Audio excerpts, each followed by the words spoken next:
Hello students, today we solve exercise 2.2. In our last video we had solved exercise 1 plus 1.1. Now we solve in this video exercise 2.2. What he say? Let's see. First question, find the zeros of the following quadratic polynomial and verify the relationship between zeros and coefficient. करा है कि जो आपके द्विघाती समीकरण बहुपद दिए गए हैं नीचे ढेर सारे, है ना, उनमें से आपको जो उनके द्विघाती बहुपद दिए गए हैं उनके आपको पहले तो जीरोज निकालने हैं, क्योंकि द्विघाती आपके बहुपद हैं तो यानी उनके दो जीरोज होंगे, है ना। तो उन दो जीरोजों को आपको निकालना, फाइंड आउट करना है, और साथ में उनके जो कोफिशिएंट्स हैं ना और जो जीरोज हैं उनका रिलेशन क्या है एक दूसरे से वो बताना है। तो ये रिलेशन कैसे क्या होता है इसको देखने के लिए हम लोग को देखना पड़ेगा एग्जाम्पल। एक हम एग्जाम्पल लेते हैं, देखिएगा।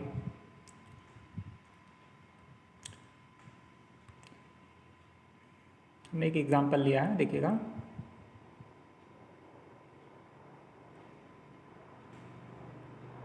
थोड़ा सा और छोटा करते हैं,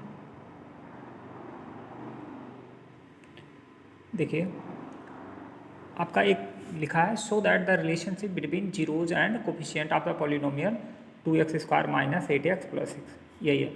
अब सबसे पहले हमको क्या करना है कि ये 2x² - 8x + 6 का हमको जीरोज निकालना है। सबसे पहले हम इसका जीरोज निकालेंगे। तो जीरोज कैसे निकलेगा?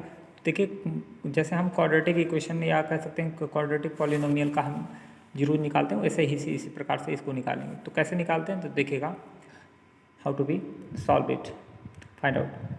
2x² - 8x + 6, अब यानी 8 को आपको स्प्लिट करना है दो नंबरों में, है ना, यानी 8 को दो संख्याओं में तोड़ना है। ऐसे संख्या होनी चाहिए जिनको लास्ट वाला, देखो लास्ट वाला सिंबल क्या बता रहा है? प्लस का बता रहा है ना।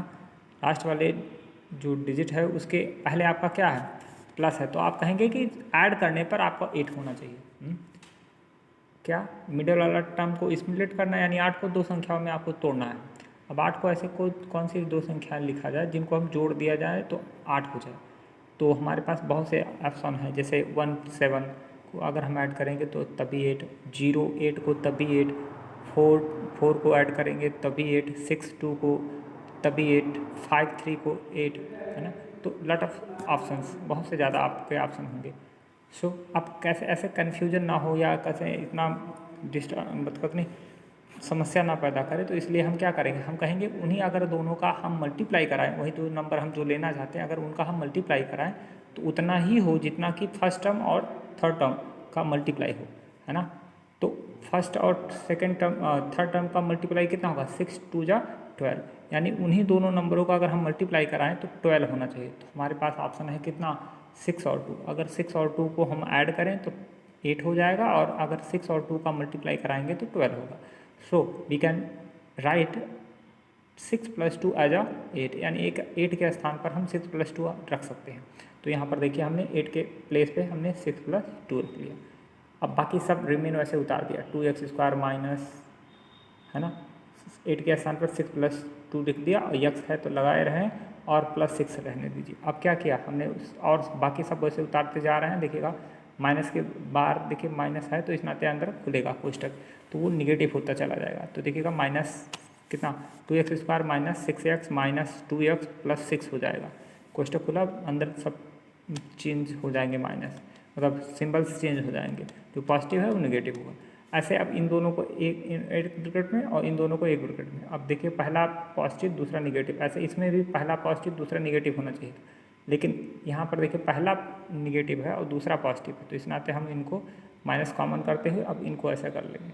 उसके बाद देखिएगा पहले ब्रैकेट्स में से आपका 2x कॉमन होगा तो बचेगा x - 3, और दूसरे ब्रैकेट्स में से केवल 2 कॉमन होगा, है ना। तो आपका -2 कॉमन जब हुआ तो आपका x - 3। अब देखिएगा x - 3 दोनों तरफ है ना, x - 3 आपका दोनों तरफ है, तो उसको हमने कॉमन कर लिया। अब बचा क्या? 2x - 2 बचा है। अब यहाँ से फिर हम इनको आगे कर लिया, 2x - 2 को आगे कर लिया, x - 3 को पीछे कर लिया। अब इस पहले वाले ब्रैकेट्स में से कहीं कहीं आपका 2 फिर कॉमन हो सकता है, 2 कॉमन किया तो हमने x - 1 और फिर कितना x - 3 आया। अब आपको कहीं कहीं आपको सेंस, चूँकि भाई डिफाइंड मतलब नीड जीरो, हमको जीरो चाहिए, तो जीरो चाहिए तो इसका मतलब है क्या, कहीं ना कहीं आपको जब जीरोज बोलेगा तो ऐसे में आपको जीरो से कंपेरिजन कराना पड़ेगा, यानी इक्वल टू जीरो लिखना पड़ेगा। So x minus one equal to zero लिख दिया हमने, और ऐसे x minus three equal to also zero. अब क्या हुआ, एक्स इक्वल टू, जब माइनस वन था उधर, x minus one equal to zero, तो एक्स बराबर कितना हो जाएगा, वन, क्योंकि माइनस वन उधर था तो इस तरफ आपका ट्रांसपोज करेंगे तो आपका प्लस वन हो जाएगा। ऐसे जब एक्स माइनस थ्री था तो वो उसको ट्रांसपोज करेंगे जब राइट साइड में, तो एक्स बराबर 3 हो गया, है ना। अब ऐसे में हमारे दो जीरोज आ गए, कौन, 1 और 3। तो देखिएगा, so our zeros are 1 and 3। अब इन्हीं जीरो को हमको क्या करना है, रिलेशन दिखाना है उनके कोफिशिएंट्स। जैसे आपसे पूछा जाए कोफिशिएंट ऑफ एक्स स्क्वायर यहाँ पर, तो आप बताओगे 2, है ना। और कोफिशिएंट ऑफ एक्स स्क्वायर का आपका 2 हो जाएगा, और कोफिशिएंट ऑफ एक्स कहीं कहीं -8 हो जाएगा, है ना। और +6 आपका जो है वो कांस्टेंट टर्म होगा, यानी अचर होगा। ठीक है, नाउ बी ऑब्जर्व, अब हम देखते हैं। अच्छा, हमारे पास दो आपका जीरोज हो गया, 1 और 3।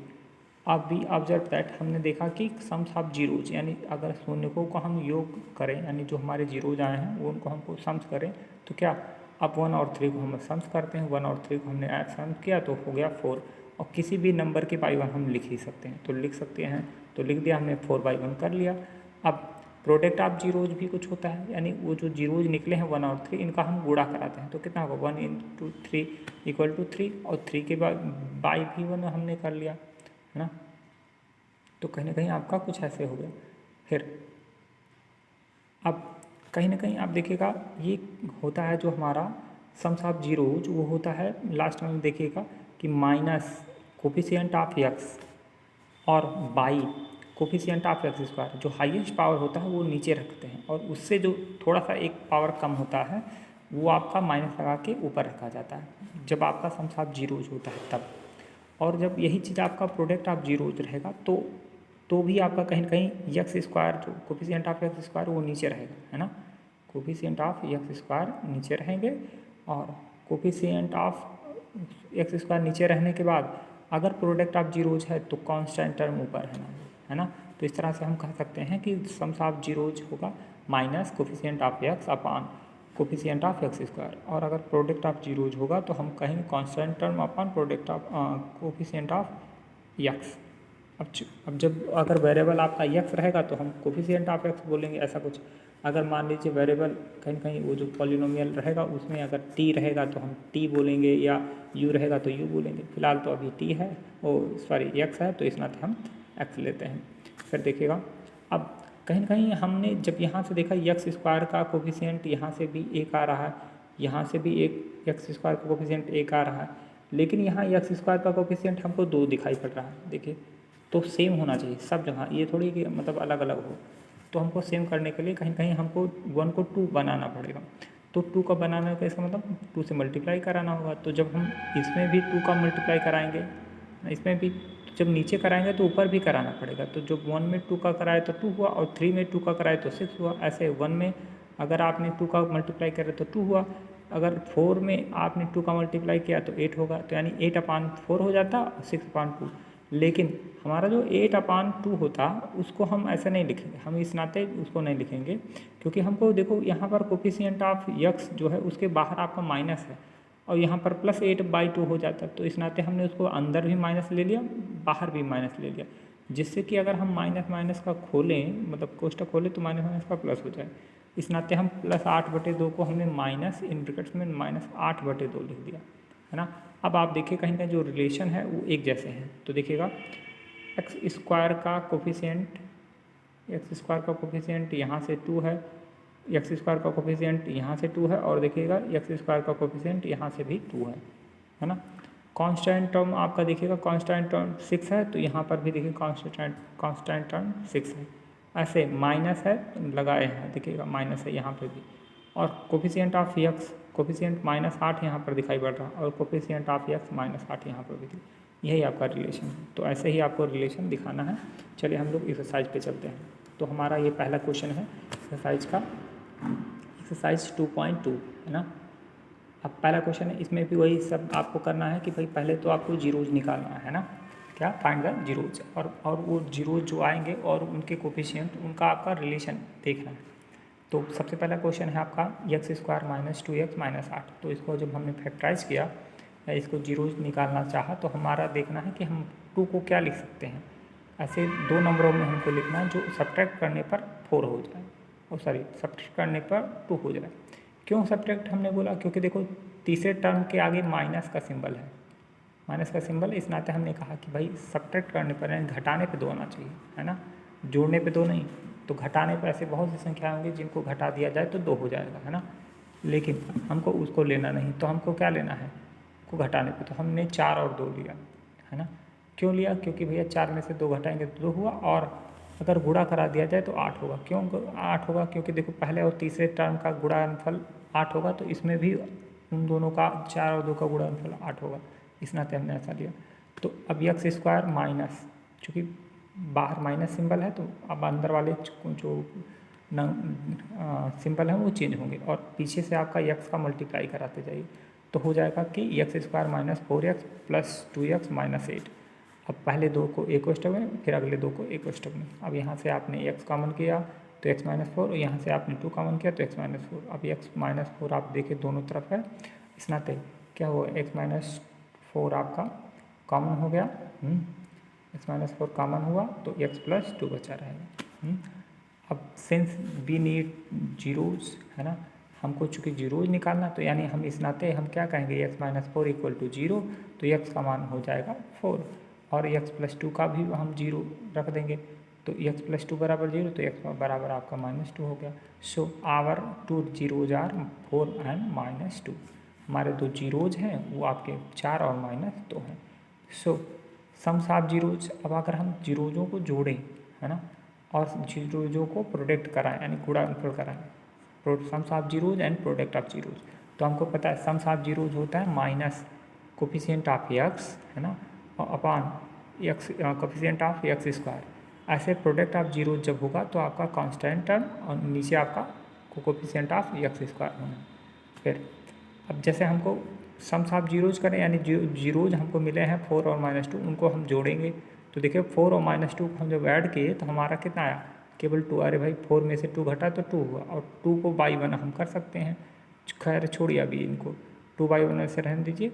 और यहाँ क्या है, यहाँ माइनस, अच्छा इन दोनों को हम प्रोडक्ट कराते हैं, यानी 4 और माइनस 2 को, तो होगा -8, और किसी भी नंबर के बाई हम 1 लिख ही सकते हैं। अब फिर क्या है, देखिएगा कहीं कोफिशिएंट ऑफ एक्स स्क्वायर यहाँ से भी 1 है, कोफिशिएंट ऑफ एक्स स्क्वायर यहाँ से भी 1 है ना, कांस्टेंट टर्म -8 यहाँ से है, तो देखिए यहाँ पर भी कांस्टेंट टर्म आपका 8 है ना, -8। फिर एक्स स्क्वायर का कोफिशिएंट 1 है, यहाँ से भी एक्स स्क्वायर का कोफिशिएंट 1 है, और यहाँ से भी कोफिशिएंट एक्स स्क्वायर का कोफिशिएंट 1 है, तो यानी इतना सब ठीक चल रहा है। अब देखिए कह रहा कि माइनस लगा है, लेकिन इसमें नहीं लगा था, तो हमको क्या करना पड़ेगा, जो 2 है उसको हम माइनस इन ब्रैकेट्स में -2 लगा लेते हैं, क्योंकि हमको माइनस की आवश्यकता पड़ रही है, इस नाते हमने क्या किया, माइनस, और फिर अंदर भी माइनस लगा लिया। तो आप देखिएगा कोफिशिएंट ऑफ एक्स जो है वो यहाँ पर -2 दिखाई पड़ रहा है, और यहाँ पर भी कोफिशिएंट ऑफ एक्स कहीं कहीं -2 है ना। इस तरह से आपका रिलेशन होता है ना। आगे देखते हैं, ऐसे अगले वाले में भी ऐसे ही किया गया है। फिर आपको एकदम वैसे ही है सब कुछ, देख लीजिएगा कैसे क्या कर रहे हैं। और जहाँ पर आपका एक्स स्क्वायर या यक्स होता था वहाँ पर आपको यस या यस स्क्वायर रहना, बाकी सब वही प्रोसेस करना है ना। इस वीडियो में बस इतना ही, मिलते हैं अगले वीडियो में।